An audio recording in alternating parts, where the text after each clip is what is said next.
Hi friends, இன்றைக்கி நம்ம சேலம் சமையலில் மணத்தக்காளி கீரை பொரியல் எப்படி பண்ணுறது பார்ப்போம். அதுக்கு முன்னாடி இன்னும் நம்ம சேனல் நீங்கள் சப்ஸ்கிரைப் பண்ணாமல் இருந்தீங்கன்னா சப்ஸ்கிரைப் பட்டன் அழுத்திட்டு பக்கத்தில் இருக்க பெல் பட்டன் அழுத்திடுங்க. இந்த மணத்தக்காளி கீரை எல்லாருக்குமே பண்ணுறது தெரியும், பொரியல் பண்ணுறது. இதெல்லாம் வீடியோ போட்டிருக்காங்களேன்னு நினைக்காதீங்க. இது கசப்பாக இருக்கும். இது எப்படி கசப்பு இல்லாமல் பண்ணலான்னு நான் சில டிப்ஸோடு உங்களுக்கு இந்த வீடியோ போடுறேன். எண்ணெய் கொஞ்சம் அதிகமாக ஊற்றிக்கோங்க. நீங்கள் 1 ஸ்பூன் ஊற்றி கீரை பண்ணுறீங்க அப்படின்னா 2 ஸ்பூன் ஊற்றிக்கோங்க. எண்ணெய் நல்லா காஞ்சதும் காஞ்ச மிளகாய், சிலவங்க மிளகாய் யூஸ் பண்ணுவாங்க, பச்சை மிளகாய். நீங்கள் இதில் காஞ்ச மிளகாய் யூஸ் பண்ணிக்கோங்க. அப்புறம் நறுக்கி வச்சுருக்க பெரிய வெங்காயம் 1, இதையும் போட்டு நல்லா வதக்குங்க. இந்த கீரை செய்கிறது சிம்பிள், ஆனால் நம்ம இந்த மாதிரி செஞ்சோன்னா கசப்பு இல்லாமல் இருக்கும். பிடிக்காதவங்க கூட நல்லா சாப்பிடுவாங்க.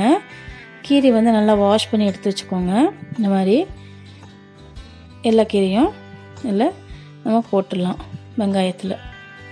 இது தண்ணி ஊற்றணும்னு அவசியம் இல்லை. கீரையை க்ளோஸ் பண்ணி வைக்கக்கூடாது.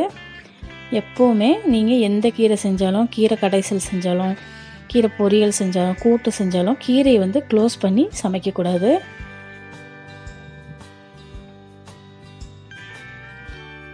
இது பாருங்கள், இப்போ அதுலேயே நம்ம அந்த எண்ணெயிலேயே கீரையெல்லாம் சுண்டிரும்.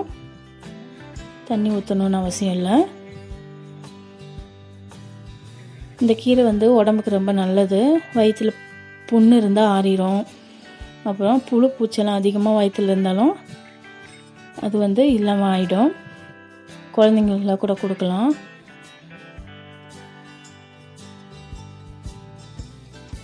இது மாதிரி நல்லா பாருங்கள், நல்லா சுண்டிருச்சு நம்ம கீரை. இப்போ நம்ம கொஞ்சமாக உப்பு ஆட் பண்ணிக்கலாம். எப்போவுமே உப்பு ஃபஸ்ட்டு போடக்கூடாது. கீரை இந்த மாதிரி சுண்டி சுருங்கினதுக்கப்புறமா தான் உப்பு போடணும். இன்னும் உப்பு அதிகமாகிடும் கீரையில், கொஞ்சமாக போட்டால் கூட. அதனால் உப்பு பார்த்து தான் போடணும். இதை நல்லா மிக்ஸ் பண்ணிக்கோங்க. மிக்ஸ் பண்ணிவிட்டு இது வரைக்கும் வெந்தது போதும். இப்போ நம்ம இதில் தேங்காய், 1 முறி தேங்காய் நான் எடுத்து வச்சுருக்கிறேன். நீங்கள் துருவிக்கோங்க, இல்லைனா மிக்சியில் போட்டு ஒரு 2 டைம்ஸ் மிக்ஸி ஆன் பண்ணி ஆஃப் பண்ணிங்கன்னா இந்த மாதிரி துருவல் வந்துடும். இதை இதில் ஆட் பண்ணிக்கோங்க. தேங்காய் கொஞ்சம் அதிகமாக போட்டோம்னா நம்ம கீரை கசப்பு தெரியாது, டேஸ்ட்டும் கொஞ்சம் டிஃப்ரெண்ட் டேஸ்ட்டாக இருக்கும். அதுக்காக நம்ம தேங்காய் கொஞ்சம் அதிகமாக ஆட் பண்ணியிருக்கணும். இப்போ தேங்காய் உங்களுக்கு வேண்டாம் அப்படின்னா, நீங்கள் பிடிக்காது அப்படின்னா கொஞ்சமாக போட்டுக்கோங்க. பாருங்கள், நம்மளோட கீரை 90% ரெடி ஆயிடுச்சு. இப்போ கொஞ்சம் டிஃப்ரெண்ட் டேஸ்ட்டாக இருக்கிறதுக்காக சாட் மசாலா, இது ஆப்ஷன் தான். உங்களுக்கு வேணும்னா நீங்கள் போட்டால் போதும். போட்டால் இன்னும் டேஸ்ட்டாக இருக்கும். சாட் மசாலா போட்டால் நம்ம கடைகள்லாம் போய் பழங்கள்லாம் சாப்பிடும்போது அதில் சாட் மசாலா தான் போட்டு தருவாங்க, டேஸ்ட்டாக இருக்கும். அதனால தான் சாட் மசாலா இதில் ஆட் பண்ணுறோம். கொஞ்சமாக போட்டோன்னா நல்ல டேஸ்ட்டாக இருக்கும். அவ்வளோதான், நம்மளோட கீரை ரெடி ஆயிடுச்சு.